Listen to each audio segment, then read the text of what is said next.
नमस्ते दूध उत्पादक मित्रांनो, आजचा सांगण्याचा विषय म्हणजे जेव्हा कालवड आपली लहान असते, छोटी असते, तेव्हा त्याची जागा अशी कायम स्वच्छ ठेवत जावा. हे बघू शकता. म्हणजे शान जर तिनं टाकलं की लगेच तुम्ही त्या शेणाला मागं टाका, मागं सारा, तिचा पाय नाही पडला पाहिजे. याने काय होईल की तिला वळण चांगलं लागेल. म्हणजे एकदा तिला जर शेणात पाय टाकायची सवय लागली तर ती कायम घाणच राहील, आणि एकदा स्वच्छ जागी बसायची सवय लागली तर ती कायम स्वच्छच जागी बसेल. याचं उदाहरण तुम्हाला देतो, एक मिनटं. ही बघू शकता, ही कालवड माझ्या इथं तयार झालेलं आहे. अंगाला किंवा खाली मागच सरकून शान टाकणार, एकसुद्धा डाग तुम्हाला दिसणार नाही.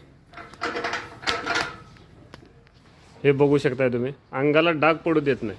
म्हणजे अशा पद्धतीने त्यांना वळण. आता हे बाहेरून आणलेलं बघू शकता, त्याच्या बाजूचंच किती घाण आहे, हे किती घाण आहे, पण याच्या अंगाला डाग दिसणार नाही तुम्हाला. लहान असतानाच त्यांना वळण चांगलं लावा. धन्यवाद दूध उत्पादक मित्रांनो, आणि चॅनेलला सबस्क्राईब करा आणि एक लाईक तर कराच करा.